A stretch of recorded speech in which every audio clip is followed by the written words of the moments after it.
اعوذ بالله من الشیطان الرجیم بسم الله الرحمن الرحیم الحمد لله رب العالمین والعاقبة للمتقین والصلاة والسلام على افضل الانبیاء والمرسلین وعلى آله واصحابه اجمعین. اما بعد، السلام علیکم و رحمت الله و برکاته. برادران عزیز، دوستان گرامی قدر، شکر الله خوب و مهربان را که برای من و شما نصیب گردانده است که از این لحظه های نورانی ماه شریف رمضان الحمدلله که استفاده میبریم.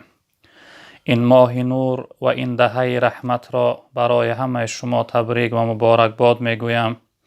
از خداوند عاجزانه مسئلت دارم، بار الها پروردگارا، در دوام این 10 روز رحمت تمام عالم اسلام و خصوصا مردم شریف تاجیکستان و مردم مهاجر و مسافر برادران عزیز ما را از رحمت خود سیراب بگردان. پروردگار بار الها این دهه رحمت را برای ما دهه نجات یافتن از این رنج و مشقت و مشکلی و وباها بگردان. پروردگار بار الها در دوام این ماه ما را مغفرتی از گناه و نجات یافتن از آتش جهنم و دوزخ را نصیب بگردان. پروردگار تمام برادرهای مسافر و مهاجر ما را از این بلاها و آفتها و مصیبتها و مشقتها در حفظ امانت نگه بدار. به فرزندان را فرزند صالح عطا بفرما. قرضدارا را از حالت قرضداری نجات بده. محبوسها و زندانیا را آزادی نصیب بگردان. زنها و مادرها و خواهرهای ما را در پرده حیای خود مستور بگردان. پروردگار بار الها اون برادرهایی که بارها از ما دعا میپرسند، هر امید و آرزو مراد و مقصد داشته باشند به مراد و مقصد برسان. پروردگار بار الها اسلام عزیز ما را در روی عالم غالب بگردان. دشمنهای اسلام را خار و زبون و نیست و نابود بگردان. حکم و قانون قرآن را در روی عالم حاکم بگردان. آمین یا رب العالمین. برادران عزیز، صحبتی که امروز میخواهم خدمت شما داشته باشم البته در جواب سوالهای هست که برادران عزیز ما برای ما فرستاده اند. ان شاء الله رب العالمین اون سوالهای برادرها را بیگاه جواب اونها را میگردانیم. برادر عزیز از ما سوال کرده است که السلام علیکم داملای محترم، میخواهم درباره فضیلت و ثواب مؤذنی یک چیزی بگویید که آیا مؤذنی یعنی اذان گفتن چی فضیلت و چی ثواب دارد؟ برادران عزیز، البته اذان این خودش ندا هست، دعوت مردم به سوی عبادت و بندگی پروردگار است. اذان خود سراسر ذکر هست، البته ثواب زیاد دارد. پیغمبر بزرگوار صلی الله علیه و سلم در حدیثی که امام مسلم روایت کرده اند از حضرت معاویه رضی الله تعالی عنه می فرمایند که پیغمبر بزرگوار فرموده اند که المؤذنون اطول الناس اعناقا یوم القیامه. تن مؤذن ها از همه گردنی بلندترین در روز قیامت دارند. یعنی مؤذن ها شخصیت های هستند که از همه سربلندترین شخصیت ها در روز قیامت به شمار می روند، یعنی به حساب می روند. یعنی شخصیت هایی که امروز یعنی وظیفه مؤذنی دارند، مردم به سوی نماز، به سوی عبادت و بندگی دعوت می کنند، اونها در روز قیامت خیلی سری بلند یعنی گردنی بلند دارند. خداوند برای اونها بسیار عزت زیاد در روز قیامت می بخشیده است. در روایت دیگر که این حدیث بخاری روایت کرده است از حضرت ابو هریره رضی الله تعالی عنه می فرمایند که پیغمبر بزرگوار صلی الله علیه و سلم گفتند که لو یعلم الناس ما فی النداء والصف الاول ثم لم یجدوا الا ان یستهموا علیه لاستهموا. گفتند اگر مردم می دانستند که یعنی در اذان گفتن و در صف اول چی ثواب است، نمی یافتی مگر اینکه اونها چقدر حرکت میکردن، سعی کوشش و تلاش میکردن، حتی قرعه اندازی میکردن تا اینکه از این ثواب بهره ور شوند. یعنی مردم اکثر مردم نمیدونن که در اذان گفتن یا اینکه در صف اول در یکم صف چی ثوابی بزرگ است. یعنی این خیلی ثوابی بزرگ داره. پیغمبر بزرگوار گفتن اگر مردم ثواب این نمیدونستن هر آینه برای اذان گفتن نوبت می ایستادن. قرعه گفته یعنی در یک کار چند نفر دعواگر میشه، بعد از آن نامهای اونها را نوشته میکنن، در یک جا میگذارن، یکی از کاغذها را میبردارن، نام کسی که برآمد یعنی او شخصیت اختیار میشه. پیغمبر بزرگوار گفتن اگر مردم میدونستن که اذان گفتن یعنی مؤذنی چی ثواب داره، هر آینه اونها قرعه اندازی میکردن، یعنی نوبت می ایستادن، همه غور میکردن، همه حرکت میکردن برای اذان گفتن و برای صف اول. در روایت دیگر که این حدیث هم بخاری روایت کرده است از حضرت ابی سعید خدری رضی الله تعالی عنه می فرمایند که اینی اراک تحب الغنم والبادیه فاذا كنت في غنمك وباديتك فأذنت بالصلاة فارفع صوتك بالنداء فإنه لا يسمع مد صوت المؤذن جن ولا إنس ولا شيء إلا شهد له يوم القيامة. قال ابو سعید سمعت من رسول الله صلی الله علیه و سلم. جناب پیغمبر صلی الله علیه و سلم به سوی حضرت ابو سعید خدری رضی الله تعالی عنه فرمودند که ای ابو سعید، من میبینم که تو دوست میداری یعنی گوسفند چرانی را و در کوهستان و در بادیه ها گشتن. وقتی که تو در یعنی اون حالت بادیه باشی، یعنی در کوهستان باشی و در گوسفند چرانی باشی، چقدر صدا تا در اذان گفتن بلند کن، یعنی با صدای بلند اذان بگو، چون که وقتی که انسان اذان میگفته است صدای او یعنی جنها و انسانها و تمام یعنی هستی میشنیده است، سنگ و خاک و درخت و یعنی زراعت و همه صدای او را میشنیده است و در روز قیامت در نزد خداوند اونها یعنی گواهی میدادن، شاهدی میدادن که ای پروردگار، ما ندا و صدای این بنده تا شنیدیم که مردم به سوی عبادت و بندگی تو، به سوی نماز تو یعنی دعوت میکرد. این هم یک بشارت برای انسانهای مؤذن است. البته را ثواب زیاد دارم برادر عزیز بزرگوار مؤذنی. خب برادر دیگر سوال کرده است که السلام علیکم دام الله مهربان، من یک جوان کم بغل هستم، یک برادر دائما من را مذاق میکند. خب وی کمی دارنده است، میگوید که این لباس های تو را بین، این سر و دهن تو را بین، التماس درباره چنین شخصیت ها یک چیزی میگفتید.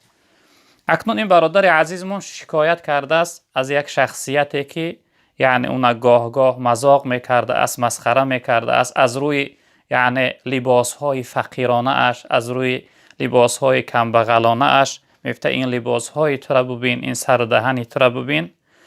اگر اون شخصیت غیرت ایمانی می داشت و ناموس ملی یا ناموس ایمانی و اسلامی می داشت، این برادر مذاق و مسخره نمی کرد، بلکه او را در کنارش می گرید، می گفت برادر بزرگواری من، بیا همراهی من برویم، من برایت یک سر دهن یک لباس خوبی بگیرم. چون که پیغمبر بزرگوار صلی الله علیه و سلم گفتن لا یؤمن احدکم حتی یحب لاخیه ما یحب لنفسه. پیغمبر بزرگوار گفتن ایمان کامل نداره یک کدام از شمایان حتی اینکه دوست بداره برای برادرش آن چیزی را که دوست می‌داره برای خودش. یعنی وقتی که اگر وی برادر ایمانی بدانی، وقتی دلت به وی بسوزه، وقتی غمی وی بخوری، باید تو غمخواری و مهربانی در این نیست که وی یعنی طعنه بزنی و یا مذاق و مسخره کنی، سر و دهن و لباسی تر ببین. باید وی دستگیری کنی و یک لباسی که خودت میپوشی زیبنده و زمانوی در بدن وی بپوشانی. بعد از آن این نشانه غمخواری میشه برادر بزرگواری من. از حضرت رسول اکرم صلی الله علیه وسلم، از حضرت ابو هریره رضی الله تعالی عنه روایت است که این حدیث هم بخاری هم مسلم روایت کردن، متفق علیه است. حضرت می فرمایند که ان الله لا ينظر الى صوركم و اموالكم ولكن ينظر الى قلوبكم و اعمالكم. برادر عزیزی که یعنی امروز به دارندگی مینازی، به سر و بدن و لباست مینازی، خوب این حدیث پیغمبر را اهمیت بده. پیغمبر بزرگوار صلی الله علیه و سلم گفتند که الله رب العالمین نگاه نمیکنه به صورت شما، به صورت شما و به دارندگی شما خداوند نگاه نمیکنه که چی صورت داره، چی لباس در بدنت است، چی قدر دارنده هستی. خداوند اینا یعنی نگاه نمیکنه، به سوی این نظر نمیکنه، ولکن نظر میکنه به سوی دل شما و عملهای شما. آیا دل تو در دل تو محبت خدا هست، مهر خدا هست، آیا اطاعت خدا هست یا نه پروردگار، و به سوی عملهای شما نگاه میکنه. به این خاطر برادر عزیز بزرگوار، مولانا یک جمله داره میگه تو بیرون را بینگری و قال را، ما درون را بینگریم و حال را. تو فقط انسان بیرونش میبینی که چی سر صورت داره، چی لباس داره، اما الله رب العالمین میگه ما درون شما را نگاه میکنیم، دل شما را نظر میکنیم و حالت شما را نظر میکنیم که در کدام حالت هستی. و این برادری که امروز یعنی از حالت ناداریش، یعنی از حالت کمبغلیش، یعنی خجالتمند غمگین است، یک بشارتی را برادر عزیز بزرگوار برای تو از پیغمبر بزرگوار صلی الله علیه و سلم میخوانم که این حدیث ترمذی است و حضرت ابو هریره رضی الله تعالی عنه روایت کردند که يدخل الفقراء الجنة قبل الاغنیاء ب500 عام. تن در روز قیامت کمبغل هایی که در حالت کمبغلی، در حالت فقیری و ناداری راضی بودند، یعنی حیات عاجزانه کمبغلانه گذرانیدن، در روز قیامت 500 سال پیش از دارنده ها داخل جنت می شوند. ببین برادر عزیز، این بشارت برای تو است. البته دارنده هایی که دارندگی در راه خدا صرف کنند و زکات ادا کنند، فقیرها و مسکینها را دستگیری کنند، اونها هم درجه دارند. اما پیغمبر بزرگوار در این روایت گفتند که انسان‌های یعنی شخصیت‌های کمبغل قناعتمند 500 سال پیش از چنین یعنی دارنده‌های ناجوان مرد داخل جنت می‌شوند. این بشارت هم برای تو است برادر عزیز. غمگین نباش، اگرچه امروز نادار باشی، ان شاء الله رب العالمین در آخرت شاه هستی. در آخرت جنت و همه لباس ها و قیمتی های جنت از خود میکنی. غمگین نشه برادر عزیز. هر انسانی که در دنیا زیاد رنج و مشقت دید، از رنج و مشقت آخرت ان شاء الله نجات مییابه، آزاد میشود. السلام علیکم دامولای محترم. بهترین نام های اسلامی کدامند؟ به نزدیکی پسردار میشوم ان شاء الله. ان شاء الله رب العالمین خدا پسردارتون کنه برادر عزیز. بهترین نام های اسلامی پیغمبر بزرگوار صلی الله علیه و سلم برای ما توصیه کردند که این حدیث ابو داود روایت کرده است.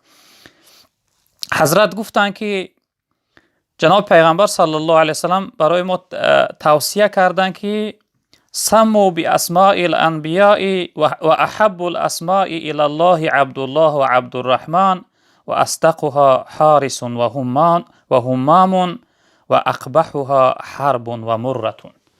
پیغمبر بزرگوار صلی الله علیه و سلم گفتند که نامگذاری کنه برای فرزندات و نامهای پیغمبرها را، یعنی نامهای پیغمبر ابراهیم، اسماعیل، اسحاق، یعقوب، یوسف، یعنی نامهایی که از پیغمبرهای بزرگوار، نام جناب پیغمبر محمد، احمد، محمود، چنین نامها را پیغمبر بزرگوار صلی الله علیه و سلم گفتن نامگذاری کنه.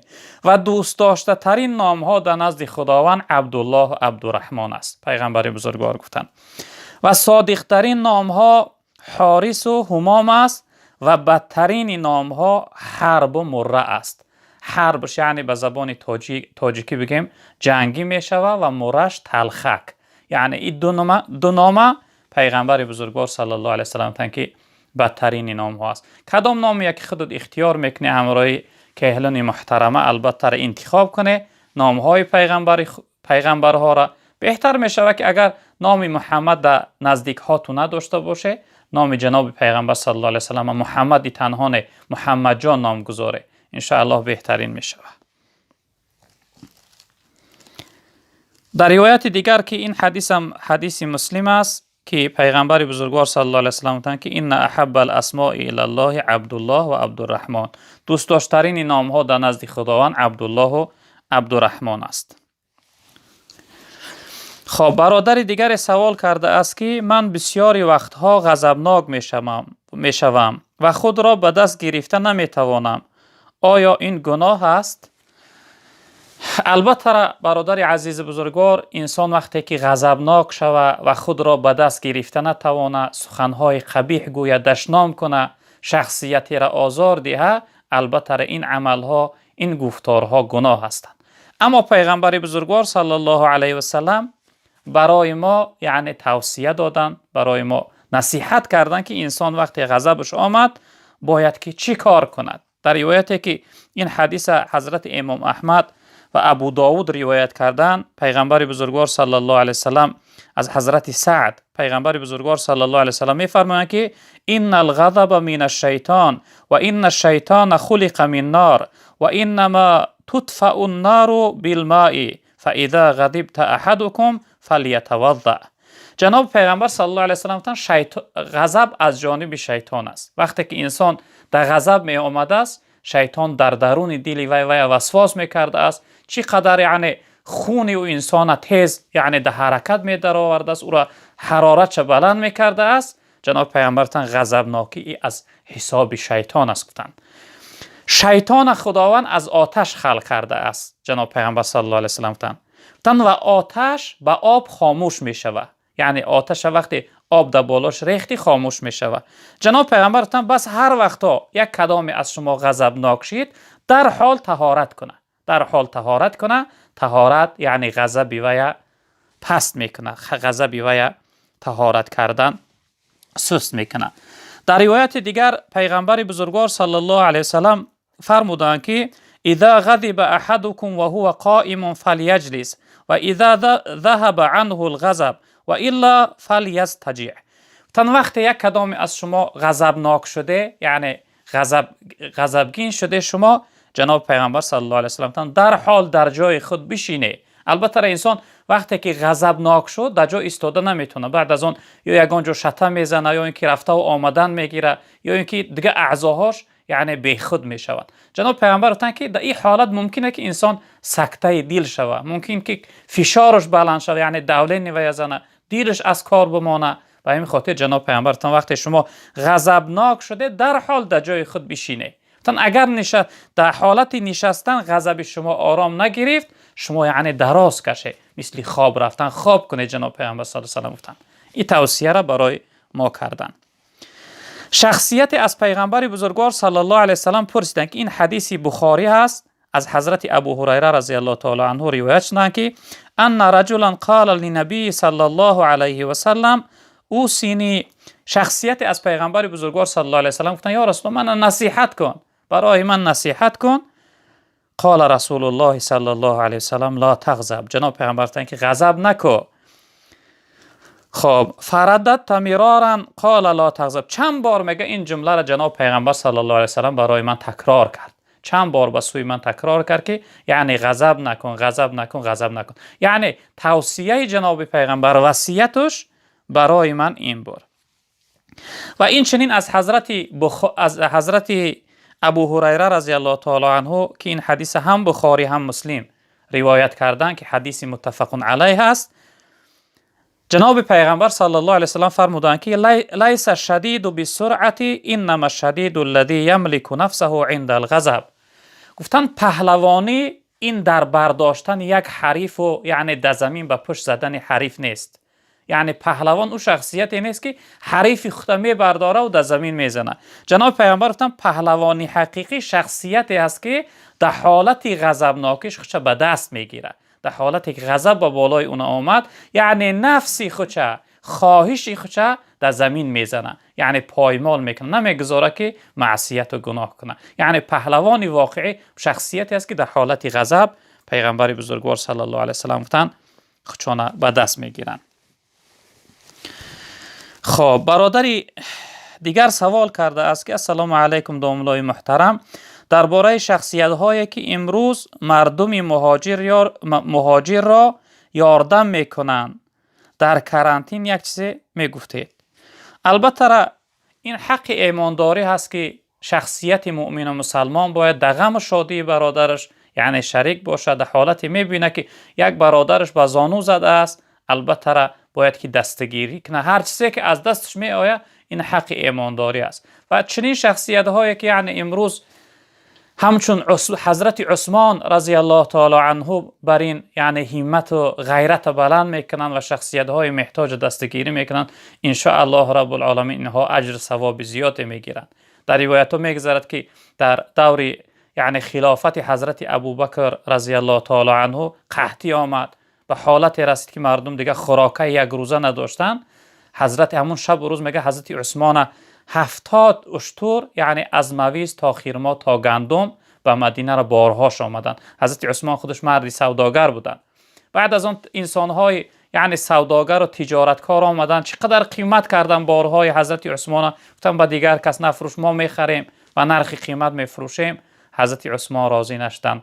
قصه کوتاه یعنی تمام اون دارندگی یعنی انسانهای مسکین و کمبغل و انسانهای محتاج اهل مدینه صدقه کردن. البته اینها از جمله هم عثمان ها میگردن، ان شاء الله دنیا و آخرتشون آباد میکنن. پیغمبر بزرگوار صلی الله علیه وسلم در حدیثی که این حدیث از حضرت ابو هریره رضی الله تعالی عنه روایت کرده است، در صحیح مسلم است، پیغمبر بزرگوار صلی الله علیه وسلم فرمودند که من نفس عن مؤمن کربة من کرب دنیا نفس الله عنه کربة من کرب یوم القیامه. هر شخصیتی که گره مشکلی یک برادرش کشاده بگرداند در دنیا، خداوند گره مشکلی های ای را در روز قیامت کشاده میگرداند. یعنی امروز میبینی یک برادر در حالت مشکلی هست، از مشکلی او را خلاص میکنی، خداوند گره مشکلی های تو را در روز قیامت کشاده میگرداند. و در دوام حدیث فرمودند و من یسر علی معسر یسر الله علیه فی الدنیا و الاخره.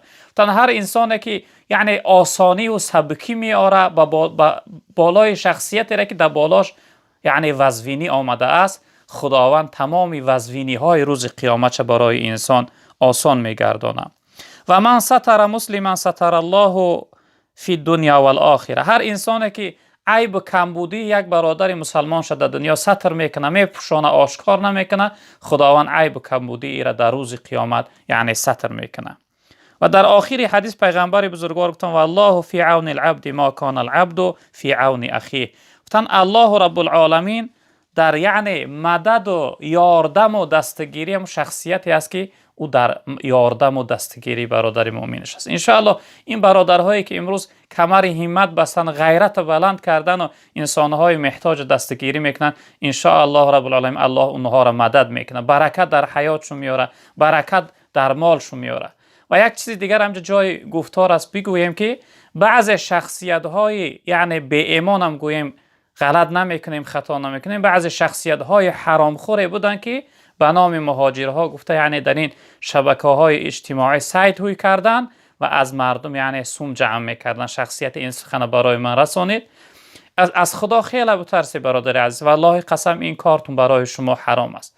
دست حالتی که این برادرها در دشواری و مشکلی قرار دارن، به جایی که شما اونها را دستگیری کنه، این خیلی مرگ به حال چنین شخصیتی که از این فرصت ها استفاده برده و پول حرام برای خود جمع میکنن. متاسفانه امروز یک شب و روزش دست جناب پیغمبر صلی الله علیه و سلم در یک روایت گفتن که زمان میاد به بالای امت من که انسان ها پروا ندارن دیگر که مال اونها از کجا میآید، از راه حلال میآید یا از راه حرام. امروز متاسفانه چنین شده است. اکثر مردم اهمیت نمیدن که آیا درآمد اونها، مال اونها، دارندگی اونها از راه حلال است یا از راه حرام. به این خاطر از چنین کار برادر عزیز بزرگوار دستکشی کنه، احتیاط کنه که خیلی گناه بزرگ است.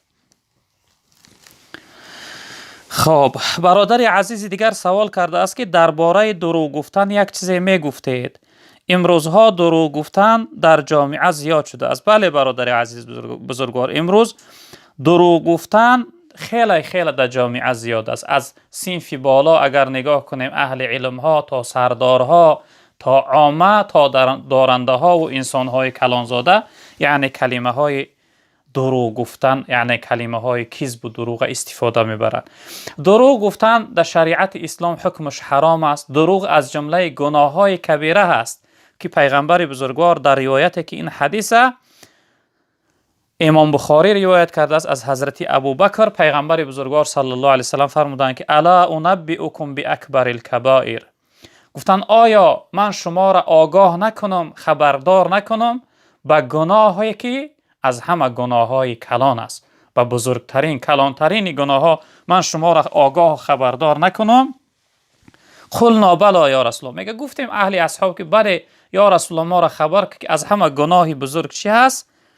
رسول اکرم صلی الله علیه و سلم گفتن که الاشراک بالله، گفتن از همه گناه بزرگ به خدا شریک آوردن است. یعنی در برابر خداوند یک چیزی را، یک بت را، یک انسان را، یک حیوان را یک چیز همچون خدا قرار دادن، نعوذ بالله. و دیگرش والعقوق الوالدین، دیگر گناه کبیره، گناه بزرگ، این عاق پدر و مادر از پیغمبر بزرگوار صلی الله علیه و سلم گفتن. و کان متکئا، میگه وقتی این جمله ها را میگفتن جناب پیغمبر صلی الله علیه و سلم تکیه زده بودن، یعنی به بار پهلو غلیده بودن، این جمله ها را میگفتن. فجلس فقال، میگه بعد از اون جناب پیغمبر از تکیه زده خیستن، نشستن و میگفتن که و قول الزور و شهادت الزور، الا و قول الزور و شهادت الزور فما زال یقولها حتی قلت لا تسکتوا. میگه جناب پیغمبر از جا خیستن، دو زانو نشستن، این جمله ها را تکرار میکردن که با از همه گناهی بزرگترین سخن دروغ و شهادتی، یعنی گواهی دروغ دادن است. سخن دروغ و گواهی دروغ دادن است. میگه این جمله ها را جناب پیغمبر تکرار میکردن. من فکر میکردم که دیگه جناب پیغمبر خاموش نمیشن، یعنی بس نمیکنن گفتن این کلمه ها را. یعنی ببینه که گفتار دروغ پیغمبر بزرگوار صلی الله علیه وسلم در برابر دو گناه کبیره، گناه بزرگ، یکی شرک به خدا، دویمش عاق پدر و مادر، یعنی در برابر این کلمه دروغ پیغمبر بزرگوار صلی الله علیه وسلم مثال آوردن.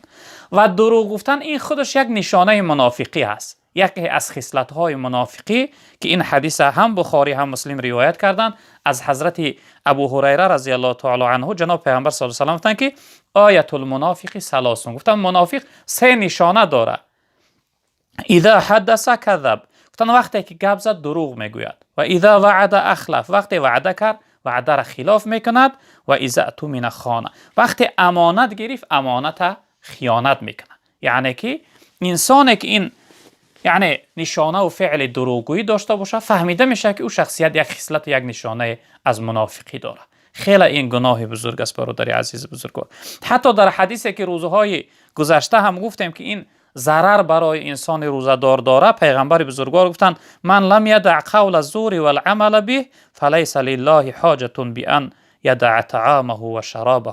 گفتن هر شخصیتی که گفتار دروغ و عمل دروغ را ترک نکند، خداوند به او یگان حاجت نداره که او شخصیت خچ از خوردن و نوشیدن معا بداره. یعنی روزداری که دروغ گفتن ترک نکرد، بس نکرد، یعنی روزه او در درگاه خداوند یگان ارزش و ثوابی نداره.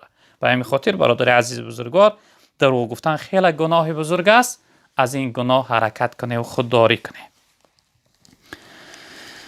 خب برادر دیگر سوال داده است که انسانی که نماز میخواند و روزه نمیگیرد، یا روزه میگیرد و تراویح نمیخواند، ثواب میگیرد یا نمیگیرد؟ یک چیزی میگویید. اکنون برادران عزیز بزرگوار، انسانی که نماز میخونه و روزه نمیگیره، یا اینکه انسانی که روزه میگیره و تراویح نمیخونه، یا اینکه انسانی که روزه نمیگیره و تراویح میخونه، این عملها در اون عمل نیک خوبش ثواب میگیره البته، اما در عملی بدش گناه میگیره. فمن یعمل مثقال ذره خیرا یره و من یعمل مثقال ذره شر یره. هر انسانی که به اندازه یک ذره گفته گردی آفتاب میگن، بعضی مفسرها گفتن مورچه میدهک که دیدش نمیشود. هر انسانی که به اندازه یک ذره کاری خوب کرد، در روز قیامت فایده و یا میبینه ثوابش میگیره. اما هر انسانی که به اندازه یک ذره کاری بد و گناه کرد، در روز قیامت جزای او را میبینه، عذابش میکشه. البته در برابر نمازخوانیش ثواب میگیره، در برابر روزه خوریش گناه میگیره. ثواب روزه را روزهای گذشته گفتیم که اگر انسان یک روز رمضان خورد، باقی مانده عمرش اگر ثواب بگیره، روزه بگیره، ثواب یک روز رمضان نمیابه.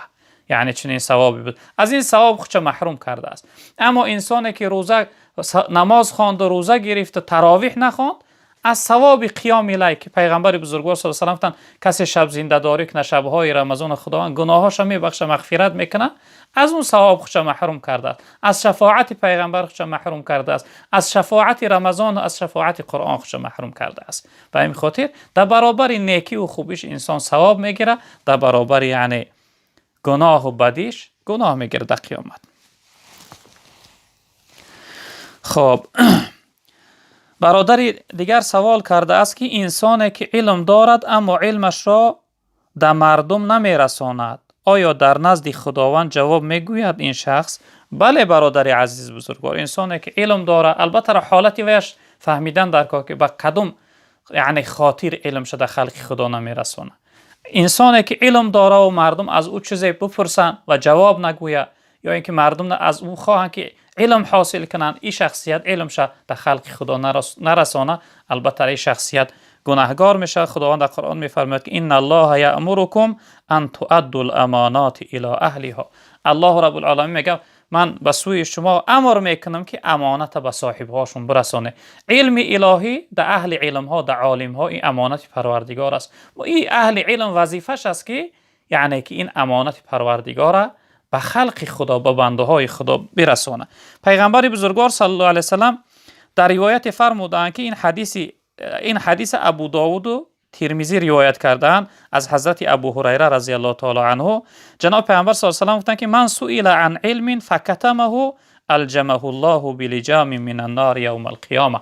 گفتن هر شخصیتی را که از چیزی پرسیده شد، یعنی از یک عالم یک مسئلهش میپرسن، او شخصیت کتمان علم میکنه، یعنی علم میپوشونه، جواب نمیگوید، علمش در خلق خدا نمیرسانه، این شخصیت در روز قیامت خداوند از آتش دوزخ یک لجام در دهانش میزد است و این شخصیت به سوی دوزخ میبرد است. یعنی عالمی که علمش در خلق خدا نرسانید.